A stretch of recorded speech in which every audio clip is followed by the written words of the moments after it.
the comments that you have been making, like everybody is wanting, like you were also saying that the age is a number, and it's really not sounding that great, at least to me. But for us, for a generation of us, give us some sense that where do you find value in terms of the valuation? Not everything is looking that expensive, and there are some sectors which trade at a lower P valuation, maybe insurance, maybe some metal counters, auto stocks have corrected.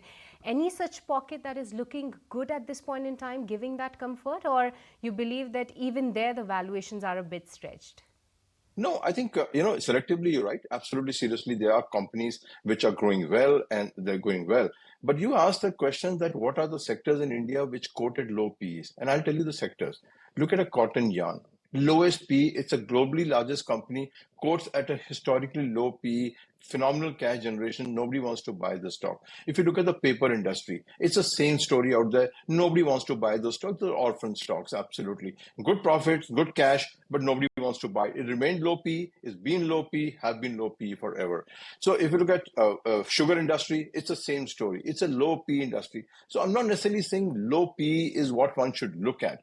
But the fact is, correlate with the growth rate. And in that, you ask which sector in India, India's auto sector, I think, is the greatest sector because the ecosystem of auto ancillaries, local demand put together make us the number one hub in the world today for autos. You can't ignore auto supply chain in the world without putting India into it. And we are buying lots of European companies. European companies are all dying by the hour, or family groups are growing older.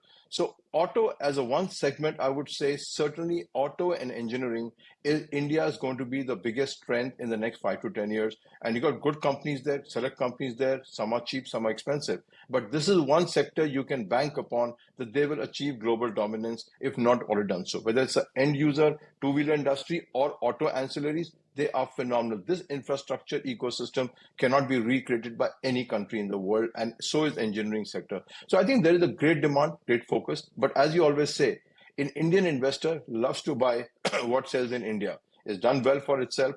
And therefore, look at the Indian sector. Our hotel sector has done phenomenally well, continues to, and in 2 years' time, it will see an overexpansion of a kind you will not see.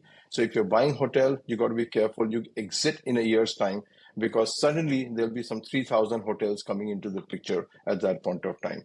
The medical industry, the hospital, one of the large investments are in hospital industry, I think constitutes the best place to be. Not very low Ps, but significant growth, local, domestic. We all getting older. We all need hospital. Government is not spending money. So if you look at auto, hospital sector, hotel sector, these are core to India. They will do well. Sometimes they will have pockets of problems, but ultimately they will stand out and do well. And as you said, Nikunj said, e-commerce companies. A lot of companies have come on age. You've seen how they change the profile. Loss-making companies like Myntra, etc., have gone into profits. So e-commerce is coming of age. If you're not part of it, I think you will be left behind because this is one sector which will continue to thrive and grow.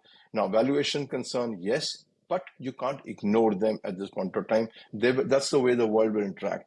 IT has paid the price of no innovation, and I don't think Indian e-commerce is going that way. I think they will innovate well. So compared to IT sector, our great bellwether, who took dividends home but did not reinvest. Now, that's a lesson for the Indian entrepreneurs. If you don't reinvest, you don't survive. Look at the Indian pharma companies.